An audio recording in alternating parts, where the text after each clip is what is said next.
Hello বন্ধুরা, কেমন আছেন সবাই? আশা করি সকলে ভালো আছেন। আমার জিএম সিম্পল লাইফে আপনাদের সকলকে স্বাগত জানাই।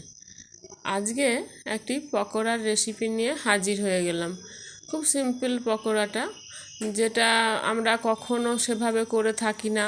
সব সময় করতে গেলে অন্য কিছু দিয়ে করি, কিন্তু এভাবে আলু দিয়ে যে এত সুন্দর পকোড়া তৈরি করা যায়, সেটা তৈরি করলে বা দেখে নিলেই খুব সহজ মনে হবে।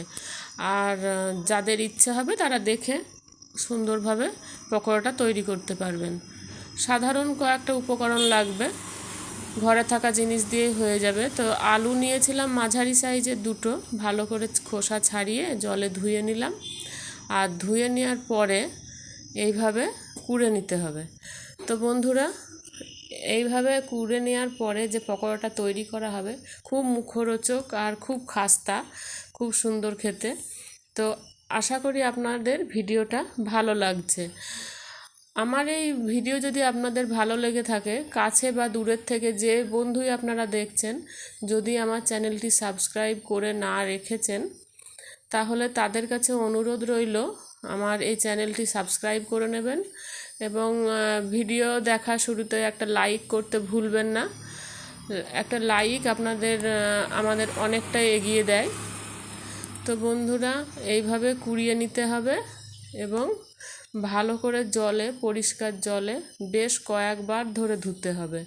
দেখুন, জলে দেওয়ার পরেই কেমন একটা সাদা জলটা হয়ে যাবে। তো জলটা যতক্ষণ না ধুয়ে যাচ্ছে, ততক্ষণ পরিষ্কার জল দিয়ে 2-3 বার, মোটামুটি 3বার ধুলেই ভালো পরিষ্কার হয়ে বেরিয়ে আসবে জলটা। তো ভালো করে ধুয়ে নিয়ে এইভাবে নিংড়ে নিতে হবে, যাতে জল না থাকে। ভালো করে শুকনো করে নিংড়ে তুলে নেব।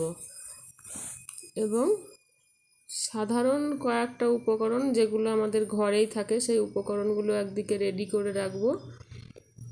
আর এই জল ফেলে দিয়ে দেখুন, আমি একটা বোলের মধ্যে আলুটা নিয়ে নিলাম, কুড়ানো আলু।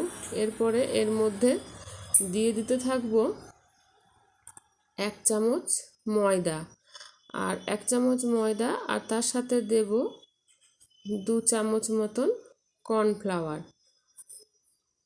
2 চামচ কর্নফ্লাওয়ার দিয়ে দিলে বেশ ভালো হবে। আর যদি মনে হয় আপনাদের আলুর পরিমাণ বেশি হয়, তাহলে উপকরণগুলো একটু বেশি দেবেন। একটু আদা কুড়ে নিয়েছিলাম, কাঁচা লঙ্কা কুচি দিয়েছিলাম, আর ধনে পাতা তার সাথে কুচি করে একটু মিশিয়ে দিতে হবে।